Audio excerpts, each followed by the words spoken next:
What's going on, guys? Pixelated here, back at it again with another review. I have some extremely exciting news today. I stayed up all night yet again just to take L's on every release for these. Now I know what you're thinking, what's so exciting about that news? Well, I wasn't done. Let me finish next time. Don't interrupt, it's rude. God. I had basically given up hope on getting a pair of these after staying up all night taking L's. I checked my phone to see that I got a missed call about 10 minutes ago from an unknown number. I googled the number and it's the number of a local boutique known as Livestock that had a raffle for these shoes. I won a goddamn raffle for these. The SNS X Social Status Ultra Boost collab. Are you serious? That's insanity. Or is it? I think it might be fate. 3 days before my birthday? Think about it. I didn't believe in God, but who knows? Guess God cares about my birthday. Shout out to the Lord, I was euphoric. The timing for something like this couldn't have been better. It restored my faith in boutique raffles and my faith in the one and only. Good God Almighty. One call can do that, folks. See y'all in church. I'm not Christian though. Adidas is really doing it out here with brand collaborations, and they're really at the top of the pile when it comes to that at the moment. These sneakers are part of their new sneaker exchange program where they get 2 consortium account retailers, which is the highest tier of Adidas account you can get, instead of 1 because it is an evolution of sorts of the original consortium tour collaborations Adidas initiated last year. The consortium tour brought us sneakers that have come to be some of the most sought after and now hard to find gems, such as the Nice Kicks NMD, the Soulbox Ultra Boost, Woodwood Ultra Boost, and many more, except this time they're collaborating with 2 retailers per sneaker pack instead of 1. The only way I can see Adidas topping this next year is to collaborate with 3 consortium retailers at once, maybe add a 3rd shoe to include the 3rd store's logo on the tongue. I don't know what I'm saying anymore, I'm just excited. The sneaker exchange still falls under the broader category of the consortium tour, and the plan is to release a sneaker exchange collab every month. In January, we saw the drop of the Colette X Undefeated EQT Support and Campus 80 sneakers.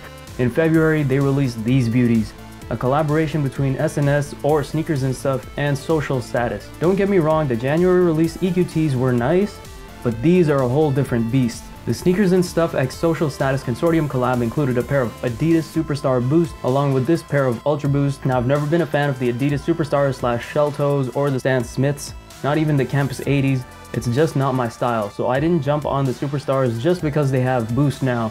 I'd much rather have these Ultra Boosts, and I'm so glad I got them for retail. It might seem like I take a lot of W's, which isn't fair because relative to some people I do, but I have paid resale for quite a few kicks of mine, and I was definitely ready to have sold a pair or 2 to buy these for resale. The fact is that these are just an amazing shoe, and the first of its silhouette as far as I know. At the time of recording this video, the March Sneaker Exchange collaboration has already been announced. It's going to be a collaboration between Kith and Naked, and is going to be 2 City Sock 2s. I was super hyped on the City Sock 2 when pics were leaked way back in early 2016, and it seems the silhouette is largely unchanged since, which is somewhat of a good thing, but at the same time, them taking the famed NMD Lego blocks off is something I'm not a fan of, and the odd patch pattern on the upper midfoot looks a little silly to me. Maybe it'll take some time to get accustomed to.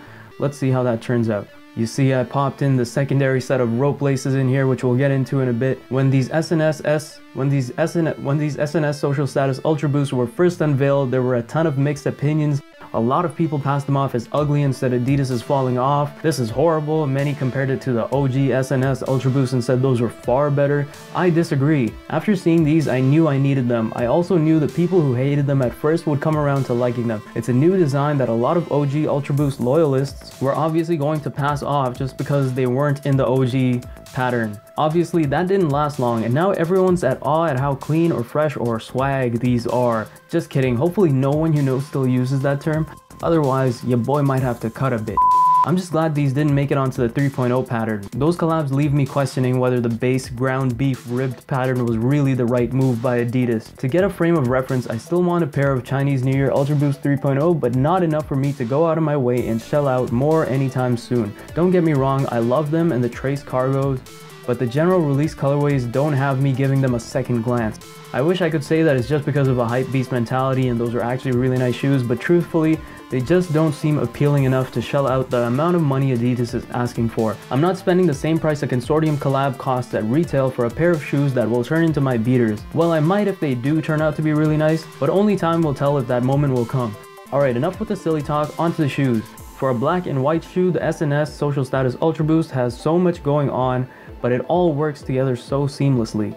The upper is Primeknit with white, black, and gray Primeknit interweaved around the toe box, transitioning to a predominantly white Primeknit with speckles of black, gray, and off-white at the midfoot. Yes, there's off-white in there. Not easy to see unless you're out in broad daylight. Then it transitions back to the primarily gray and black heavy Primeknit pattern from the back half of the midfoot all the way through to the heel. This is the same pattern you see on the toe box. We see that same white predominant pattern outlining the sock collar, and this is exactly what I mean by this shoe having a lot going on. There's just so much happening, but it's so subtle and seamless. The sneaker comes with black flat laces and a pair of alternative laces that I actually did not know were rope laces until I got them in hand and took the laces out of the bag.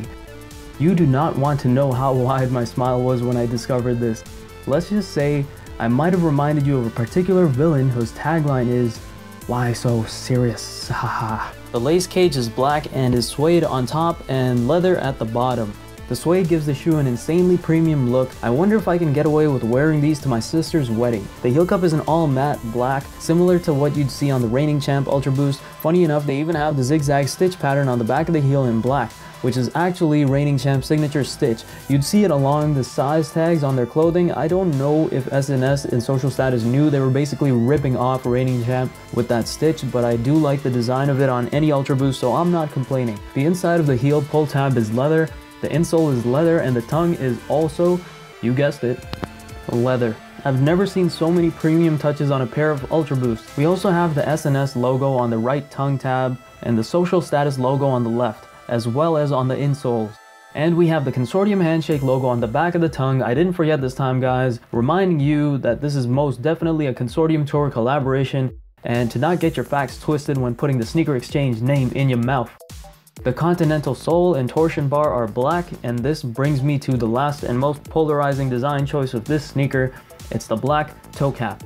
Many people didn't like the sneaker solely because it had the tape black toe cap separate from the pattern on the rest of the upper. I personally am glad and extremely thankful it exists. For one, it brings the entire design of the shoe together as the heel cap is black and the lace cage is too, so making the toe guard black closes the design off and makes it feel cohesive. Also, if you own any pair of Ultra Boosts, 99% of them do not have some sort of toe guard protection, as it is all made of the soft Primeknit material running across the upper. That means if you accidentally kick something, you're done for. If you step in a shallow puddle, you're done for. If you scrape the front of your shoe against something, you're done for. With the tape toe cap, it acts as an ATR material that will protect your toes from getting soaked in water and taking some hits against harder surfaces, which is always my biggest fear when wearing Ultra Boosts or NMDs. Once again, guys, you thought just because I got a second pair of rope laces, I was going to keep it clean? Not a chance. Guess what time it is, folks? It's hype beast lacing time, because even the purest forms need to get down and dirty once in a while. It's time to answer the real questions about this sneaker. Is this a must-have shoe? Is it worthy of the collection? Would you be more interesting to your date or significant other if you had these? Probably not, unless you knew every detail about them like how I just taught you in this video. Take it and roll with it, young Padawan. The knowledge will take you far, I swear. All kidding aside, I think these are most definitely a must-have, at least for me they are. As a person who didn't attempt to buy most of the Adidas early Consortium releases, my Consortium sneakers collection is really lacking, and these are probably only my second pair of Consortium collab Ultra Boost alongside the Kith Ultra Boost Mid. They're also a very universal colorway. The black and white hits and gray heather like Primeknit pattern along the upper will allow you to wear these with anything. I can honestly see these being my everyday casual wear shoe for that very reason. Especially when summer rolls around, how often do you see a Consortium collaboration that pulls out all the stops? Especially when summer rolls around, how often do you see a Consortium collaboration that pulls out all the stops? The looks, the material, the protection, the versatility. There is no flaw in this sneaker for me, and I give this sneaker a huge thumbs up. The speckled rope laces were the icing on the cake to winning my heart. And they're nice, thick rope laces too, not some average thin ones. To be frank, this might actually be my new favorite Adidas Ultra Boost collab. Let me give that some thought. I take that back immediately. It's almost impossible to beat the Kith Ultra Boost mid for me. That mid cut and multicolor with ATR running across the toe box? Sorry SNS XSS, but you're an extremely close second. As for sizing, I went true to size in these. Ultra Boosts like these really throw me off. This one and the Kith Ultra Boost, because when I go true to size, I have enough room in the toe box for it to get uncomfortable as the shoe moves around my foot when I have thin socks on. With regular socks they're fine, but sometimes I wish there was a one solution option for all sock thicknesses. Guess that's not happening anytime soon. The Primeknit on this is relatively similar to what you get on the Kith Ultra Boost Primeknit. It's fairly taut and has a good sturdy feel to it. Not like what you see on the Ultra Boost 3.0 where the Primeknit is softer and more flexible. I think these are all the better for it. I definitely prefer this Primeknit blend in consistency versus the softer Ultra Boost 3.0 Primeknit. I feel like that Primeknit just has too much give and it left me confused as to whether to go half a size down or true to size on that model. I was also concerned for the safety of my toes because it was so soft. Come on Adidas, step your 3.0 game up, fam. You definitely feel more secure in the rugged Primeknit of this SNS Social Status and the Kith Primeknit variations. Oh, I forgot to mention, the coolest part of this shoe was the box that it came in. The box has this matte black finish and it looks super clean. It has this nice soft premium touch to it. This is one of those boxes that you can't throw away. Even if you have a nice drop front setup. Unfortunately, the UPS guy obviously handled livestock shipment aggressively because my box is marked though. But I'm not complaining as long as the shoes are fine. Although I would have preferred for it to be pristine, that's an extreme first world problem, and at the end of the day the box doesn't serve much of a purpose other than to store the sneakers, but I wear my sneakers, so good riddance. And to be honest, it's not that marked up, I was just exaggerating. It seems my reigning champ sneakers have found them their big brother as they're both very alike from a color palette and design cue standpoint. With that being said, I think we've covered the sneaker enough. Let's get into the fit. I'm wearing my white Gap X John Elliott pants that are tapered at the bottom with a pin roll. I might just take these to the tailor to get them tapered better. I feel like the opening at the bottom is a little too long. I have my Kith Columbia base layer from the Pinnacle jacket on. I have the H&M X David Beckham collab sweater underneath in a cement colorway with the Adidas X Reigning Champ collab tee that dropped with the Reigning Champ Ultra Boost. Yes, I'm wearing a ton of collab stuff. I don't know why, it just happened to be that way. This tee matches these shoes perfectly. Too bad it was too cold, so I had to cover it up with a sweater. Now before I end off the video, I just wanted to remind you guys the Instagram Yeezy giveaway is still going on till Wednesday, February 22nd. You still have about a day and a half to enter, so do it ASAP. I'll leave the link in the description below. Anyways, there you guys have it. It's the end of my review. Hope you enjoyed it. If you took anything from the video, please hit that like button. For a small channel like me, every damn like counts. What did you think of the collab? Did you think SNS and Social Status hit it out of the park like I thought they did? Or do you think it was ugly and not worth a purchase? Please let me know in the comment section below.